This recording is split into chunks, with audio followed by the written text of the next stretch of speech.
우리 성도 여러분들은 하나님의 동행하심에 대해서 얼마나 많은 관심을 가지고 계십니까?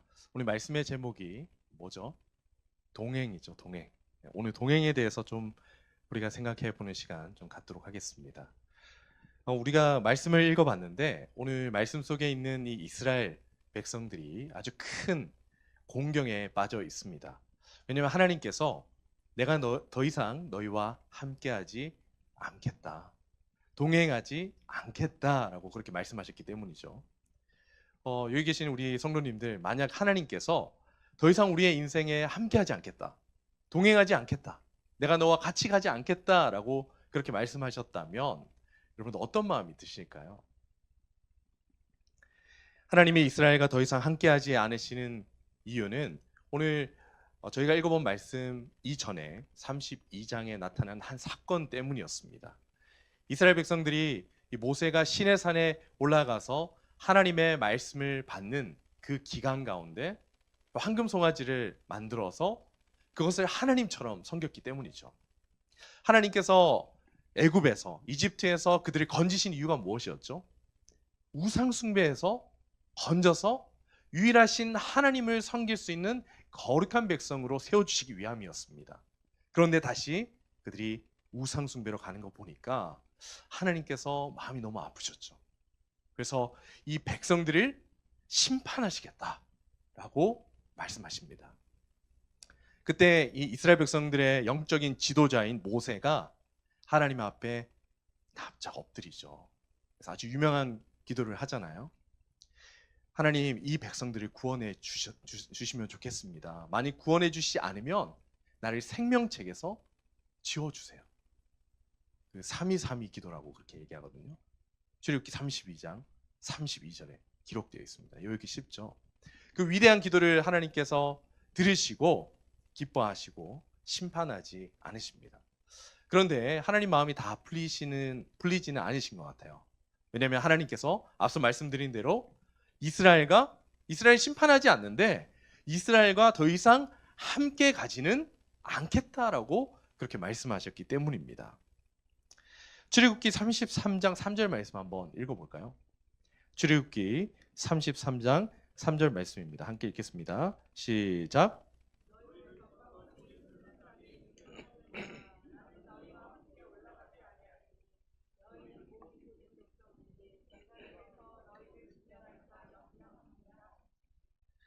자, 하나님께서 너희와 함께 올라가지 않겠다라고 그렇게 말씀을 하시죠. 하나님께서 이처럼 동행하지 않겠다라고 하신 그 표면적인 이유, 겉으로 드러난 이유가 무엇이죠? 황금 송아지를 만들어서 하나님께 큰 죄를 저질렀기 때문입니다. 하지만 그 이면에는요, 더 큰 이유가 있는데, 거룩하신 하나님께서 이스라엘 백성들과 함께 동행할 때 반복적으로 하나님을 향해 거역의 죄를 저지르는 이스라엘을 심판할 수밖에 없었기 때문입니다. 그래서 하나님은 이스라엘 백성들을 살리시고자 그들과 함께하지 않겠다라고 말씀하신 것이죠. 여러분들, 하나님 앞에서 죄를 숨길 수 있는 사람은 아무도 없습니다. 하나님께 거룩한 사명을 받았던 이사야 선지자도요, 하나님 앞에 섰을 때 어떻게 고백을 했습니까? 나로 망하게 되었다. 나는 입술이 더러운 그런 사람입니다. 라고 주님 앞에 고백하면서 자신의 죄를 드러내잖아요. 그래서 하나님께서는 이스라엘 백성들도 죄를 반복적으로 지을 것이기 때문에 하나님과 함께함보다 아니함이 좋다라고 말씀하신 것이죠. 그렇다고 하나님께서 무작정 떠나겠다고 말씀하신 것도 아니었습니다. 하나님께서 내가 동행하지 않는 대신에 천사를, 내 사자를 먼저 앞서 보내서 가나안 땅을 점령할 수 있도록, 내가 너희에게 주기로 약속한 그 젖과 꿀이 흐르는 가나안 땅을 얻을 수 있도록 해주겠다라고 그렇게 말씀하십니다. 그러니까 이스라엘은 하나님이 약속하셨기 때문에 가나안 땅을 받을 수 있게 되었지만 하나님과는 동행하지 못하게 되었다는 거죠. 하나님이 주신 복은 받는데 복을 주신 하나님과는 동행하지 못하게 되는 상황이 생기게 된 겁니다. 여러분, 그렇다면 나름 괜찮은 결과지 않습니까? 네, 목적한 바는 이루었기 때문이죠. 하나님이 함께 가시지 않아도 우리는 뭐 가나안 땅에 가서 잘 먹고 잘 살면 되니까 좀 아쉽지만 그래도 괜찮은 것 아닌가라고 생각을 할 수 있을 것 같습니다. 하지만 정말 괜찮은 걸까요? 하나님이 약속하신 가나안 땅만 손에 쥐면 그들의 인생은 잘 살게 되는 것일까요?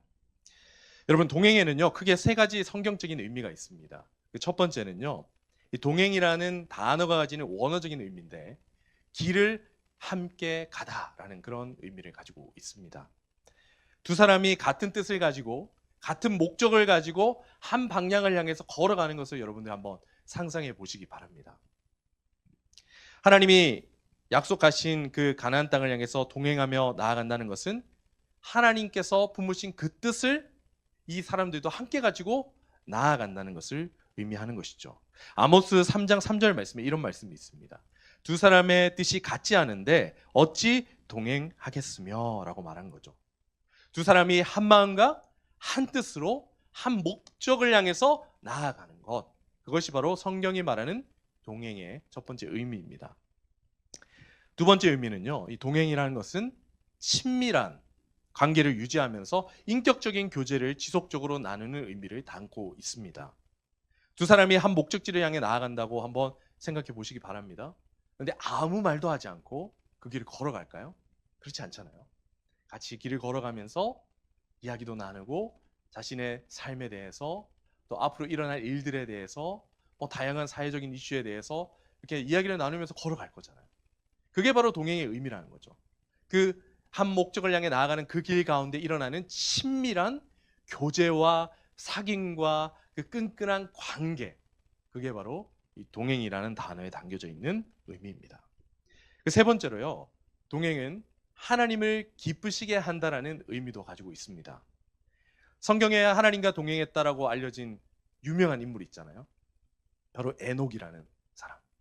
무려 300년간 하나님과 동행했다라고 그렇게 성경이 기록합니다. 그런데 이 에녹이라는 사람이 300년간 하나님과 동행했다는 건요, 단순히 하나님은 내가 믿었다라는 그런 수준의 그 내용이 아니었다는 거죠.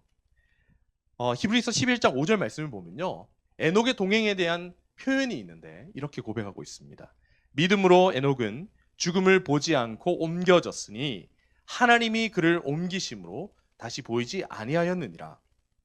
그는 옮겨지기 전에 하나님을 기쁘시게 하는 자라 하는 증거를 받았느니라 라고 말하고 계십니다.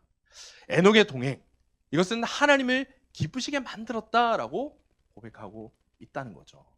그러니까 이 동행은요, 하나님을 기쁘시게 하는 그 의미를 담고 있는 단어입니다. 자, 동행의 뜻이 이런 것들이라면 하나님께서 이제 이스라엘 백성들과 함께 가지 않겠다, 내가 너희와 동행하지 않겠다라고 하셨을 때 그게 이스라엘에게 어떤 의미로 와 닿게 되는 것일까요? 하나님과 다른 뜻을 가지고 인생을 살아가게 될 것이라는 것을 의미하고, 하나님과 인격적이고 친밀한 교제를 사귀고 살아가는 것이 아니라 단절된 그런 인생이 될 것이라는 것이고, 하나님을 기쁘시게 하는 인생이 아니라 하나님을 분노하게 만드는 인생이 될 것이라는 것을 상징하는 것이었습니다. 그러니까 이와 같은 하나님의 이 말씀, 내가 너와 함께하지 않겠다라고 하신 이 말씀은 단순히 내가 너와 같이 가지 않겠다는 의미가 아니라 그들을 향한 하나님의 또 다른 심판이었다는 것을 우리는 알아야 한다는 거죠. 우리가 이 같은 하나님의 모습을 보면서 또 말씀을 보면서 하나님께서 죄를 정말로 미워하시는 분임을 우리가 다시 한번 생각해 보지 않습니까? 하나님은 거룩하신 분이십니다. 그래서 죄와 더 이상 동행하지 않겠다라고 그렇게 말씀하신 것이죠. 자, 그렇다면 그 거룩하신 하나님, 죄를 미워하시는 하나님께서 오늘 이 세대를 살아가고 있는 우리 그리스도인들을 바라보시면서 어떤 마음을 가지고 계실까요? 끊임없이 죄짓기를 반복하는 이 세대를 바라보면서 하나님은 이 세대와 동행하기를 원하고 계실까요? 아마도 하나님은 가까이 하지 원치 않으실 거라고 생각이 됩니다. 그런데 더 큰 문제는 우리가 그 사실을 대수롭지 않게 여긴다는 겁니다. 죄를 짓고 회개하면 용서받게 되기 때문에 큰 문제가 아니라고 생각을 합니다. 다시 하나님께서 나와 함께 하실 것이기 때문에 괜찮다라고 생각을 하는 거죠. 이것은 하나님의 이 거룩함을 낮잡아 보는 것이고 하나님의 동행의 가치를 낮게 보는 것입니다. 우리가 분명히 구약 백성들과 다른 점은 있죠. 왜냐하면 예수님의 십자가로 그 보혈의 은혜로 그 부활하심의 은혜로 새로운 삶을 살게 되었다는 그런 다른 점은 있습니다. 하지만 하나님을 잘 생각해 보시기 바랍니다. 오늘 출애굽기 33장에 나타난 하나님은 오늘 이 시간 예배를 드리고 있는 이 가운데 계시는 하나님과 다른 하나님일까요? 하나님은 시간을 초월해서 역사하시는 분이십니다. 하나님에게는 과거와 미래가 없고 항상 현재만 있죠. 출애굽기 33장도 오늘과 같이 하나님께는 오늘과 같은 그런 날입니다. 그 하나님이 그 죄를 미워하시고 더 이상 죄인인 그들과 동행하지 않겠다라고 말씀하신 그 하나님께서 오늘 이 세대의 그리스도인들과 사람들을 바라보면서 어떤 마음을 품고 계실지 우리는 생각해 볼 수가 있는 것이죠. 그렇다면 왜 우리들은 우리의 삶에 있는 이 죄의 문제를 심각하게 생각하지 않고 그로 인해서 발생하는 이 하나님과의 단절, 동행의 단절을 왜 깊이 생각하지 않을까요? 거기에는 몇 가지 이유가 있습니다. 첫 번째는요, 우리가 이 세상을 살아가면서 이 개인주의라는 세상의 생각들에게 잠식당하고 살아가기 때문입니다. 여러분들 개인주의가 뭘까요? 개인의 행복을 최고의 가치로 여기는 생각을 말합니다. 그게 바로 개인주의죠. 개인의 행복을 최고로 추구할 때 나타나는 현상이 있는데 바로 타인의 희생을 강요하게 됩니다. 그리고 또 다른 세상의 생각이 있는데 바로 이 소비주의라는 것이 있죠. 이 소비주의는 뭘까요? 많은 것을 소유한 사람이 더 잘 사는 사람이다 라는 생각입니다. 이 나의 행복을 위해서 타인의 희생을 강조하는 이 개인주의와 더 많은 것을 가졌을 때 행복한 인생을 살고 잘 사는 인생이라고 생각을 하게 만드는 이 소비주의가 결합돼서 사람들의 마음 가운데 작용하고 작동되게 되고 있다는 것이죠. 그래서 내가 남들보다 더 많은 것을 소유할 때 더 잘 사는 것이기 때문에 타인의 아픔에는 별로 반응하지 않고 끊임없이 경쟁하고 짓밟고 남들보다 앞서려고 합니다. 오히려 내 행복을 위해서라면 타인의 아픔은 아무것도 아닌 것처럼 여기는 것이죠. 그래서 한국 사회를 보면 어떤 일이 일어나고 있습니까? 우리 이제 대표 기도에도 이제 말씀하셨지만 한국 사회 양극화가 엄청나게 지금 심화되고 있지 않습니까? 나의 행복과 나의 목적과 나의 가치를 위해서라면 상대방의 행복과 가치는 아무런 가치가 없는 것으로 여기는. 그래서 상대방의 아픔이 일어나고 상대방이 힘들어해도 전혀 그것을 문제 삼지 않습니다. 그리고 작게는 나만의 행복을 위해서 결혼하지 않고 자녀도 출생하지 않는 그런 일도 일어나죠. 더 이상 헌신하지 않고 희생하지 않으려고 하는 이 세대의 모습을 우리는 절실하게 느끼고 있습니다. 여러분들 이런 생각은 우리 그리스도인들에게도 영향을 미칩니다. 그래서 신앙생활을 할 때 교인과 교인 사이, 지체와 지체 사이에 일어나는 이 관계에 별로 많은 관심을 두지 않는 거죠. 그저 나의 개인의 신앙, 내 가정의 신앙에만 사람들이 집중합니다.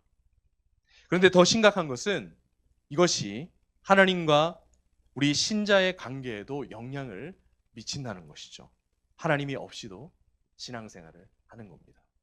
하나님과 동행하기보다 내 개인의 행복 추구를 위해서 교회를 나오는 거죠. 예배를 나오는 것도 하나님께 영광을 돌리기 위함보다는 내 마음의 위로와 평강을 얻기 위해서 예배를 나옵니다. 기도를 하는 것도 하나님과 교제하기 위함이 아니라 내 마음의 소원을 이루기 위함이고, 헌신을 하는 것도 나의 만족을 위해서 헌신을 하게 되는 거죠. 모든 것이 다 하나님이 아닌 나를 향해 있습니다. 여러분, 이것이 바로 오늘날 이 세대의 그리스도인이 당면한 가장 큰 문제라고 할 수가 있습니다. 그런가 하면 두 번째로, 우리가 하나님과 동행을 귀하게 여기지 않는 첫 번째 이유가 개인주의라고 얘기했잖아요. 두 번째 이유는요, 우리가 일생을 살아가면서 이미 하나님이 아닌 다른 동행자들을 많이 두고 있기 때문에 하나님의 동행을 별로 중요하게 생각하지 않는다는 거죠. 여러분들 준사회적 관계라는 말 혹시 들어보셨나요? 준사회적 관계. 사회적 관계가 아니라 준사회적 관계. 이게 무엇이냐면 다른 사람들에게 거부당하기 싫어하고, 또 불안정한 인간관계, 요즘에 많은 사람들이 시달리잖아요. 그게 너무 감정 소비가 되는 것이 힘들어하기 때문에 그 대안으로 애완동물이나 또 이 온라인 상에서, 또 유튜브 상에서 가수나 유튜버들과 그 사회적 관계를 맺는 것을 말합니다. 예를 들어서 현실에서는 실제적인 만남이 없어요. 그 사람은 저를 몰라요. 저도 그 사람을 그냥 뭐 이제 봐서 아는 거죠. 실제적인 만나서 관계를 하지 않는데, 하나님과의 관계에서 느끼는 그 친밀감보다 훨씬 더 깊은 유대감을 유튜버에게 느끼는 거죠. 그 유튜버와 함께 오늘도 먼 곳으로 여행을 갑니다. 맛있는 음식을 같이 먹기도 하고, 취미 생활을 나누기도 하고, 함께 웃고 함께 슬퍼하죠. 그래서 실제로 한 번도 만난 적이 없지만 그 사람이 마치 내 가족처럼 느껴지는 겁니다. 그 사람이 눈에 보이지 않는 하나님보다 훨씬 더 친밀하게 느껴지는 거죠. 이러한 준사회적 관계는요, 오늘날 이 시대에, 현 시대 전 세대를 아우르고 있습니다. 이것은 그리스도인의 삶에 깊이 침투해 있어요. 그래서 하나님보다 더 그 친밀한 그 대상과 더 많은 시간을 보내려고 하고, 그 반작용으로 하나님과의 동행에 많은 가치를 두지 않고 그저 신앙생활을 하게 되는 거죠. 이렇게 하나님과의 친밀한 동행이 없어도 아무런 문제가 없습니다. 왜냐하면 그 삶에 다른 동행자들이 많이 있고, 내 마음을 위로해 줄 수많은 준사회적 관계들이 우리의 삶에 있기 때문이죠. 우리 성도 여러분들은 어떠십니까? 우리는 이 사회적인 흐름을 극복해 나가야 한다고 생각합니다. 그렇다면 우리는 어떻게 이 시대의 흐름을 극복하고 정말로 우리에게 필요한 이 하나님과의 동행을 회복할 수가 있을까요? 다시 한번 성경 말씀으로 들어가 보도록 하겠습니다. 자, 하나님께서 이스라엘 백성들과 동행하지 않겠다라고 말씀하셨는데, 이 말씀을 들은 모세는 어떻게 반응을 했습니까? 가만히 있지 않죠. 가만히 있지 않고, 다른 사람은 몰라도 이 하나님과 친밀한 관계를 맺고 있었고, 영적 지도자였던 이 모세는요, 이 문제가 매우 심각한 문제라는 것을 파악하고 하나님 앞에 나아가고 엎드리게 됩니다. 그리고 하나님과 깊은 대화를 나누게 되는데, 먼저 모세가 하나님께 기도하는 내용이 오늘 13절 말씀에 기록되어 있습니다. 우리 13절 말씀 함께 읽어보도록 하겠습니다. 시작. 내가 참으로 주의 목전에 은총을 입었사오면 원하건대 주의 길을 내게 보이사 내게 주를 알리시고 나로 주의 목전에 은총을 입게 하시며 이 족속을 주의 백성으로 여기소서. 아멘. 모세가 어떻게 기도합니까? 이 족속을 주의 백성으로 여겨 주시옵소서. 이 백성을, 이스라엘 백성을 주님의 백성으로 여겨 주시옵소서라고 기도를 하고 있는 거죠. 여러분, 이걸 보면요, 모세가 하나님께서 너희와 함께하지 않겠다, 동행하지 않겠다라고 하신 그 진정한 의미를 모세는 알고 있었다는 것을 우리는 깨닫게 됩니다. 하나님께서 함께 하시지 않는다는 것은 하나님과의 친밀한 관계가 끊어지고 하나님으로부터 버림받게 된다는 사실을 모세는 알고 있었다는 것이죠. 그래서 모세는 하나님 앞에 엎드립니다. 간구합니다. 하나님, 이 백성들을 버리지 마시고 하나님과 그 관계를 계속해서 지속해 나갈 수 있도록 주의 백성 삼아 주시옵소서 라고 기도한 거죠. 여러분, 이 기도를 들은 하나님의 반응이 어땠을까요? 14절 말씀 볼까요? 14절에 하나님께서 이렇게 말씀합니다. 여호와께서 이르시되 내가 친히 가리라. 내가 너를 쉬게 하리라. 라고 하나님이 응답하시죠. 하나님께서 모세와 친히 함께 하시겠다라고 하십니다. 모세의 그 기도가 하나님의 마음을 흡족하게 만든 거죠. 그런데 14절 말씀 마지막에 어떻게 얘기하셨죠? 내가 너를 쉬게 하리라 라고 그렇게 말씀하신 거예요. 그러니까 하나님께서 응답하신 이유는, 함께 하시겠다고 말씀하신 이유는 이스라엘에게 있지 않고 하나님의 동행의 가치를 알고 엎드린 이 모세 때문에 함께 하겠다라고 말씀하신 것이라는 거죠. 그만큼 모세가 하나님의 마음을 기쁘게 하는 기도를 드렸고 하나님의 마음에 흡족한 사람이었다는 것을 우리는 알게 됩니다. 자, 그렇다면 이런 하나님의 답변을 들은 모세는 드디어 만족을 했을까요? 놀랍게도 아닙니다. 모세는 다시 한번 기도합니다. 15절, 16절 말씀도 우리 함께 읽어보겠습니다. 시작. 모세가 여호와께 아뢰되 주께서 친히 가지 아니하시려거든 우리를 이곳에서 올려 보내지 마옵소서. 나와 주의 백성이 주의 목전에 은총 입은 줄을 무엇으로 알리이까? 주께서 우리와 함께 행하심으로 나와 주의 백성을 천하 만민 중에 구별하심이 아니니까. 아멘. 하나님께서 모세에게 함께 갈 것이라고 말씀하셨는데 다시 모세는 똑같은 기도를 드려요. 이런 모세의 기도를 보면 어떻습니까? 하나님께서 응답하셨으면 그냥 아멘 하고 그냥 따라가면 되지. 왜 또 같은 말을 반복해서 기도하지? 하는 그런 생각이 드시죠? 하지만 그것이 아닙니다. 모세는 하나님의 동행이 얼마나 중요한지를 알고 있었던 사람이었죠. 하나님과 동행하지 않는다는 생각만 해도 천하를 다 잃는 것 같은 그런 기분이 들었기 때문에 또 다시 하나님의 입술에서 나오는 그 말씀을 듣고 싶었던 거예요. 확인을 받고 싶었던 겁니다. 그 확답, 그 확언이 모세에게 필요했다는 것이죠.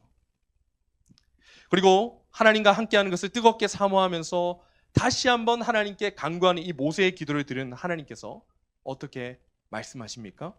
기쁘게 응답하시죠. 17절 말씀 볼까요? 여호와께서 모세에게 이르시되 내가 말하는 이 일도 내가 하리니. 하나님이 기뻐하시는 거죠. 하나님과 함께하는 이 동행의 가치를 아는 사람의 그 기도를 보고 하나님께서 흡족해 하신 겁니다. 자, 그렇다면 모세는 드디어 만족을 했을까요? 그는 여기서도 멈추지 않습니다. 다음으로 그가 무엇을 하나님께 기도하고 요청했는지가 바로 18절 말씀에 기록되어 있습니다. 18절 말씀 보시면 모세가 무엇을 구하죠? 주의 영광을 내게 보이소서. 여기서 영광은요, 하나님의 임재를 상징합니다. 그러니까 쉽게 말해서 하나님을 만나고 싶습니다.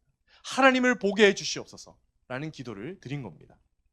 우리는 이 요청을 보면서 아니 이렇게까지 한다고? 이거 너무 과한 거 아니야? 라고 생각할 수 있을 것 같습니다. 하지만 하나님의 임재를 체험하고 싶다는 이 모세의 요청은요, 개인적인 바람이 아니라 이스라엘 공동체, 이 이스라엘 신앙 공동체를 살리고자 하는 영적 지도자의 간절한 소망이 담겨져 있는 요청이었다는 것을 우리는 알아야 되는 거죠. 모세는 하나님께 버림받을 위기 가운데 있는 이 이스라엘 백성들이 하나님과 다시 친밀한 관계로 들어가기를 원했습니다. 그래서 하나님의 동행을 상징하는 하나님의 임재를 보고 싶다고 요청을 한 거죠. 하나님께서 이 백성과 함께 하실 것이라는 것을 몸으로 보여달라고 요청한 겁니다. 말씀만 하시지 말고 직접 행동으로 보여주세요. 주님께서 이 백성을 손에서 놓지 않으시고 함께 동행하시겠다는 것을 몸으로 보여주세요. 제가 그것을 봐야 되겠습니다. 라고 기도한 겁니다. 확언을 받고도 확실한 행동까지 보기 원하는 이 모세의 간절한 기도, 여러분들 정말 대단하지 않습니까? 하나님을 향해서 누가 이런 요청을 할 수 있을까요? 하나님이 이 기도를 듣고 어떻게 반응합니까? 화를 내셨을까요? 분노하지 않으시고 오히려 흔쾌히 자신의 등을 보여주십니다. 왜 등을 보여주셨을까? 오늘 말씀 가운데 그 답이 있죠. 얼굴을 보고는 살아남을 자가 없기 때문에, 그 거룩하신 하나님 앞에서 죄인이 살아남을 수 없기 때문에 하나님께서 등을 보여주신다라고 말씀하십니다. 그런데 등이 어떻게 생겼을까?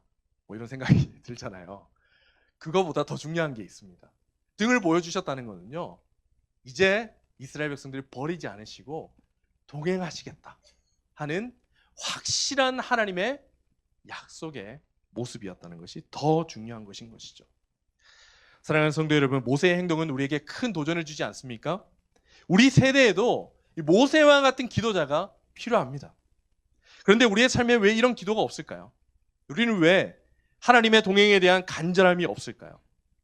그건 우리가 하나님이 없는 나 중심의 신앙생활을 해나가고 있기 때문은 아닌가요? 내 가정, 내 직장, 내 목장, 내 사역, 내 성가대, 내 봉사팀, 모든 신앙생활은 내가 하는 것이라고 생각하고 하나님이 계시지 않는 신앙생활을 해나가기 때문은 아닐까요? 아니면 하나님이 아닌 다른 대상이, 다른 동행자들이 내 마음을 가득 채우고 있기 때문은 아닐까요? 하지만 하나님의 동행이 없는 신앙생활은 헛된 것입니다. 그것만큼 허무한 것이 없는 것이죠. 그래서 우리는 모세와 같이 하나님의 동행을 간구해야 합니다. 하나님, 나와 동행해 주시옵소서. 내가 주님과 동행하는 삶을 살아가게 해달라고 간절히 기도해야 되는 거죠. 그런데 여러분, 이렇게 기도하려면요, 우선적으로 필요한 것이 있습니다. 하나님과 함께하는 이 삶이 얼마나 복되고 가치 있는 것임을 먼저 우리가 알고 깨달아야 되는 거죠. 여러분, 하나님과 동행할 때 우리의 삶에 어떤 변화가 일어나게 됩니까? 먼저요, 우리는 하나님의 뜻을 알게 됩니다. 우리 가정을 향한 하나님의 뜻, 우리 자녀를 향한 하나님의 뜻, 나를 향한 하나님의 뜻, 우리 교회를 향한 하나님의 뜻, 우리 목장을 향한 하나님의 뜻, 내 직장과 사업체를 향한 하나님의 뜻을 우리가 발견하게 되고, 내 뜻과 세상의 뜻이 아닌 하나님의 뜻을 따라서 걸어갈 수 있게 되는 거죠. 그리고 동시에 그렇게 하나님과 동행하면서 하나님을 닮아가게 됩니다. 하나님의 성품, 주님의 사랑, 긍휼, 주님의 인내하심, 이런 것들을 우리가 배워가게 되는 거죠. 그리고 마지막으로 하나님과 동행함으로 하나님의 도우심을 받게 됩니다. 하나님은요, 자신과 동행하는 자를 버리시는 분, 그냥 놔두시는 분이 아니세요.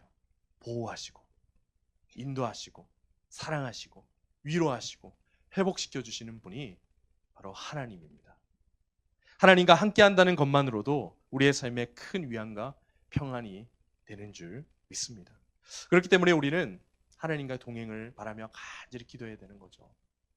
하지만 우리가 단순히 하나님, 제가 주님과 동행하고 싶습니다, 동행하게 해주세요, 하나님 저와 동행해 주세요 라고 기도하는 것은 사실 조금 미련한 일이라고 할 수가 있어요. 왜냐하면 우리가 예수님을 내 인생의 구원자이자 주인으로 받아들이기로 믿을 때 하나님께서 우리에게 선물을 주셨기 때문입니다. 그 선물이 뭐죠? 바로 성령 하나님을 여러분들의 마음에 넣어주시고 여러분들이 24시간 하나님과 함께할 수 있도록 인도해 주셨기 때문이죠. 마태복음 28장 20절 말씀에 예수님께서 승천하시기 전에 이렇게 말씀하셨습니다. 올지어다 내가 세상 끝날까지 너희와 항상 함께 있으리라. 이 말씀이 예수님을 믿을 때 우리 안에 오신 성령 하나님의 동행으로 이루어졌는 것이죠. 그래서 우리가 이 시대를 살아가면서 우리 그리스도인들이 어떻게 기도를 해야 되냐면, 우리 안에 계신 성령 하나님과 내가 동행하는 삶을 살아갈 수 있도록 해주세요 라는 기도를 드려야 되는 겁니다. 내 안에 계신 성령 하나님께서 우리의 삶을 지배하고 통치하시고 인도해 달라고, 내 생각을 지배하시고 내 모든 말을 성령 하나님께서 다스려 달라고, 내 계획을 성령께서 수정하시고 나의 발걸음을 친히 인도해 달라고 기도하는 것입니다. 여러분들, 이것을 쉽게 말하면 바로 성령 충만을 위해서 기도하는 것이죠. 그래서 우리의 믿음의 선조들이 그렇게 성령 충만을 위해서 기도했던 겁니다. 이것이 바로 하나님과 동행하는 삶을 위한 기도라는 것을 알았던 것이죠. 사랑하는 형제 자매 여러분, 성령 충만을 위해서 기도하시기 바랍니다. 하나님과의 동행을 위한 기도가 바로 이 성령 충만을 위한 기도인 줄 믿습니다. 바라기는 우리 모든 한순 지체들이 성령의 충만한 인도한 가운데 하나님의 뜻대로 살아가는 역사가 일어났으면 좋겠습니다.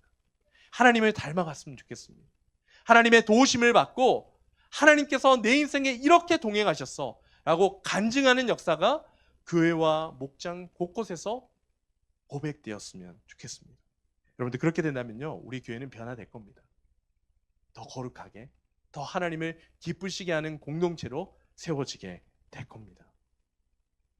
말씀을 마치면서 그림 하나 좀 보겠습니다. 네, 보이시죠? 여러분들 이 그림 많이 보셨죠? 로버트 준트라는 작가가 그린 엠마오로 가는 길이라는 그림입니다. 제가 이제 동행이라는 이 단어를 항상 생각할 때마다 이 그림이 딱 떠올라요. 이게 누가복음 24장에 기록되어 있는 그런 말씀을 배경으로 한 그림이거든요.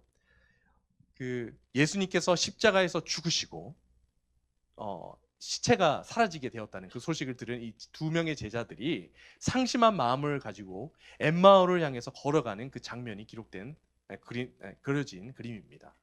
근데 예수님께서 이 두 제자들에게 나타나셔서 갑자기 이 둘이 대화하고 있는 그 대화에 끼어드시죠.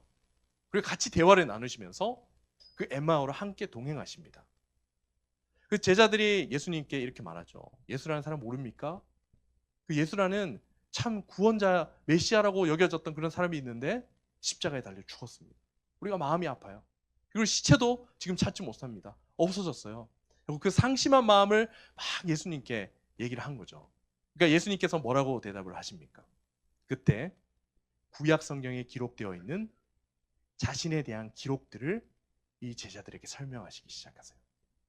왜 예수라는 인물이 십자가에 죽어야 했는지, 왜 시체가 사라졌는지 그 얘기들을 다 설명해 주기 시작합니다.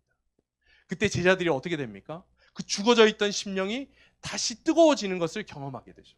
삶의 목적을 회복하게 되고, 아 그렇구나, 예수님께서 죽으신 이유가 이거였구나, 예수님이 부활하셨구나 하는 것을 경험하고 알게 되고 깨닫게 되는 그 역사를 체험하게 된 겁니다. 여러분, 이것이 바로 동행의 능력이라고 저는 생각합니다. 우리가 우리 안에 계신 성령 하나님의 인도하심을 받아서 하나님과 동행하게 될 때 우리의 삶에 큰 변화가 일어나게 되는 거죠. 하나님의 뜻을 알게 되고, 더 이상 내 뜻과 세상의 뜻이 아니라 하나님의 뜻대로 살아가고자 결단하는 역사들이 일어나게 되는 겁니다. 죽어져 있던 심령들이 회복되어서 주님을 향한 열정을 회복하게 되는 거고, 하나님의 성품을 닮아가고 하나님을 기쁘시게 하는 삶을 살게 되는 역사가 일어나게 되는 거죠. 성도 여러분, 우리 모두 하나님의 동행을 사모하길 바랍니다. 성령 충만을 위해서 기도하는 한 주가 되시기 바랍니다. 그래서 이번 한 주간 하나님께서 이렇게 동행하셨다라고 감사하며 찬양하며 이 시간 모였을 때 간증의 고백들을 가지고 나오는 우리 성도 여러분들이 되시기를 주님의 이름으로 축원합니다. 기도하겠습니다. 사랑의 하나님 아버지, 감사합니다. 제 가운데 있었던 우리들을 만나주셔서 십자가의 보혈로 구원해 주시고 부활의 능력으로 살아가게 하신 은혜에 감사를 드립니다. 하나님, 우리가 예수 그리스도를 믿는 믿음으로 살아가겠다고 고백하고 그 믿음의 인생을 걸어가고 있지만 하나님의 동행을 너무 가치 없게 여기며 살았음을 주께 고백합니다. 하나님, 우리 마음을 채우고 있는 여러 다른 동행자들을 내려놓게 하여 주시옵소서. 세상의 가치들을 내려놓고 하나님과 동행하고자 기도하고 엎드리는 우리가 되게 하여 주시옵소서. 하나님께서 내 인생에 함께 하신다는 것이 가장 큰 복임을 깨닫는 은혜를 우리에게 허락하여 주시옵소서. 그래서 우리가 성령 충만을 위해 기도하게 하여 주시기를 간절히 원합니다. 우리 안에 계신 성령 하나님께서 내 인생을 다스리고 통치해 달라고 기도하고 엎드리는 그런 모습들이 우리 한숨교회 지체들의 삶 가운데 나타나게 하여 주시옵소서. 그래서 모이는 곳곳마다 목장에서, 가정에서, 교회에서, 직장과 사업체에서 하나님께서 나와 함께 하심이 가장 복되다고 고백하는 간증의 고백들이 넘쳐나는 은혜롭고 복된 삶을 살게 하여 주시옵소서. 하나님 아버지, 이번 한 주도 주님께 맡겨드립니다. 우리와 동행하여 주시고 하나님과 동행하는 기쁨을 누릴 수 있도록 인도하여 주시옵소서. 이 모든 말씀 우리 주 예수 그리스도의 이름으로 간절히 기도드립니다. 아멘.